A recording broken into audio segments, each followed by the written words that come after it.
আপনি মনে করতেছেন আমি এমন রিজিক পেয়ে গেছি যেই রিজিকের কারণে আমার নামাজ পড়তে হয় না, ওই রিজিকের পেছনে দৌড়াইলেই আমার রিজিক একেবারে পরিপূর্ণ বাড়িতে চলে আসে।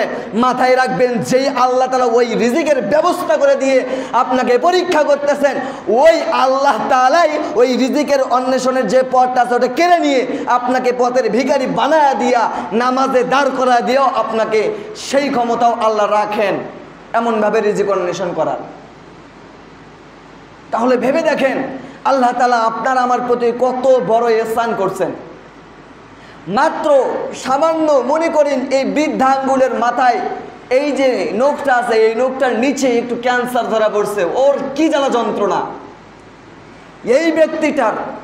এই ব্যক্তিটার আপনার আমার মতো তারও একটা স্বপ্ন ছিল, বড় বড় গাড়ি কিনবো, মোটর সাইকেল থাকবে এবং কার থাকবে, প্রাইভেট কার, বিল্ডিং থাকবে আমার, বিঘা বিঘা জমি থাকবে আমার, সয় সম্পত্তির অভাব থাকবে না। এমন পরিকল্পনা, এমন নিয়ত, এমন আশা আকাঙ্ক্ষা তার মধ্যেও ছিল। কিন্তু সব কিছু ত্যাগ করে তার এখন একটাই কথা যে আমার কিচ্ছু লাগবে না, আল্লাহ আমাকে শুধু বেঁচে থাকার মতো একটা সুযোগ করে দেয়। কেন বলতেছে এই কথাটা? আপনি আমি বেঁচে আছি মনে করতেছি এভাবেই একেবারে 63 বছর, এভাবেই একেবারে 83-73 বছর পর্যন্ত চলে যাব। আরে গড় আয়ু যদি আপনি একেবারে নিজের জন্য বেঁধে নেন, তাহলে এটা কি বুঝতেছেন না যে আপনার নাতিপুতির মধ্যে বা আপনার পরিবারের মধ্যেও ছোট ছোট বাচ্চারাও কবরে চলে গিয়েছে? যখন খুশি আল্লাহর তখনই আল্লাহ উঠায় নেবে আপনাকে।